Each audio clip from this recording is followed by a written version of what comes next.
Okay, so, what I did was, I used to go back to Taiwan, and the main reason was to visit my grandmother. And yes, I did have a girlfriend there, or girlfriends, off and on, or different girlfriends, but not simultaneously in serial. So, when my grandmother passed away, my family really fell apart. She was kind of the glue that held everybody together. When she passed away, man, everybody got so darn greedy. One person seized the bank account and emptied it.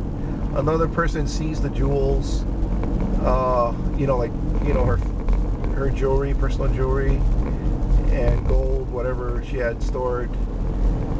And then another person went ahead for the land grab.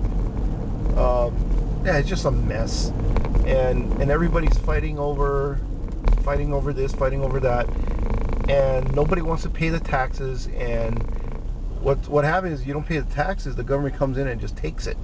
So nobody gets anything, right? It is a mess, and it sucks.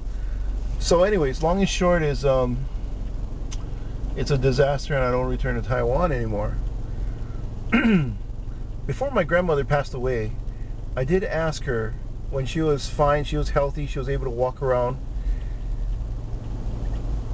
she wanted to give me a third of her life savings. And I said, no, you can't do that.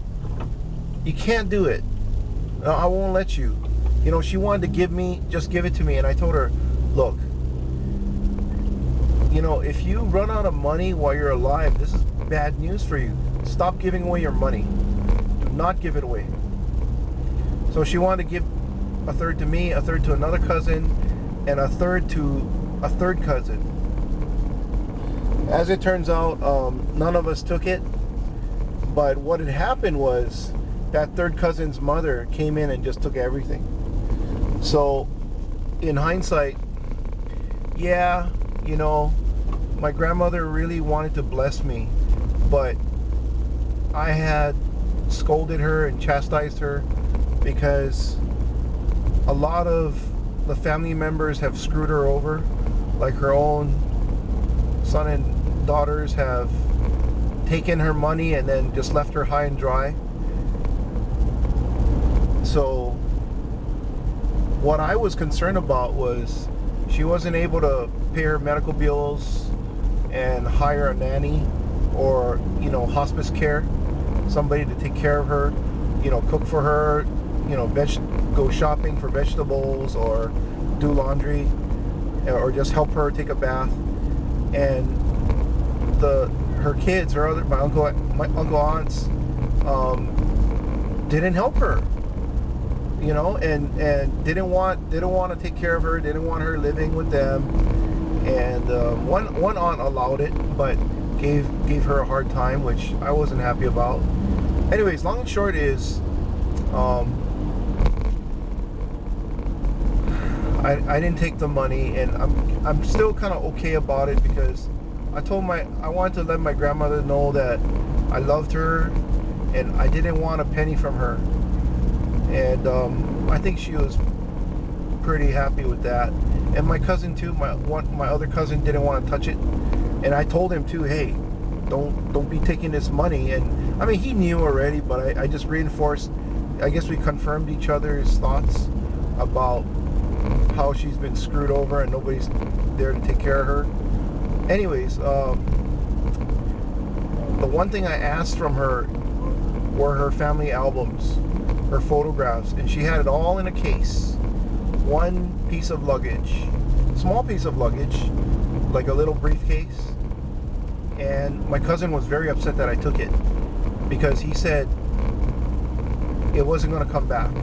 And there is some truth to it, because once I take it and I take it to the US, he's never going to see those photo albums again. But I knew what was truly valuable, and those photos to me were of great value. So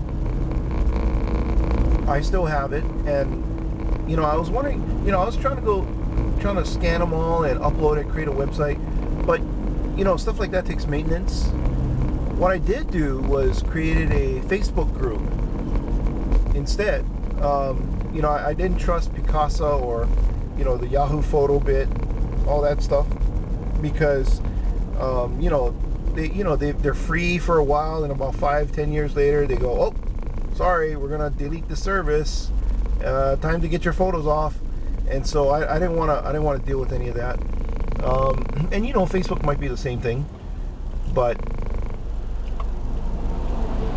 I'm gonna. The good thing about Facebook is, you know, what's nice is I was able to add family members that previously I didn't communicate with. Some of them want to keep in touch, some of them don't, which is fine. Some of them don't have Facebook, like my uncles and aunts. They're just too old and they don't use Facebook. But my cousins, you know, and some cousins don't use Facebook too, but my cousins I'm able to keep, you know, I can chat with. But anyways, I created a page of my grandmother, and it's been a big hit. Now, I got this storytelling technique where instead of uploading like 100 photos or 1,000 photos, I'll break it up. Like I'll upload like a group photos, like 3 group photos of the same location, same event, and then I'll upload one single photo where it's just my grandmother alone.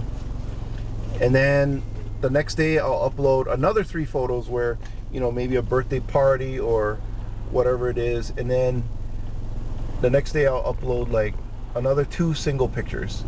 So, you know, I just want to feed everybody, you know, like bite-sized portions rather than inundate everybody at one time. At least that's the whatever, that's the technique. And then what I do is I want to upload, what I'm doing is I'm uploading like a current photo, like maybe 5 years old or 10 years old, and then upload one that's 30 years old, and then I mix it up so everybody kind of gets a little flavor, like bite-sized portions every day on their news feed on Facebook. And I gotta tell you, it works wonderfully. One thing I wish I did was I wish I did it while my grandmother was alive. At least she would have something to look at. What was interesting, what was really interesting was, oh, that's it. All right.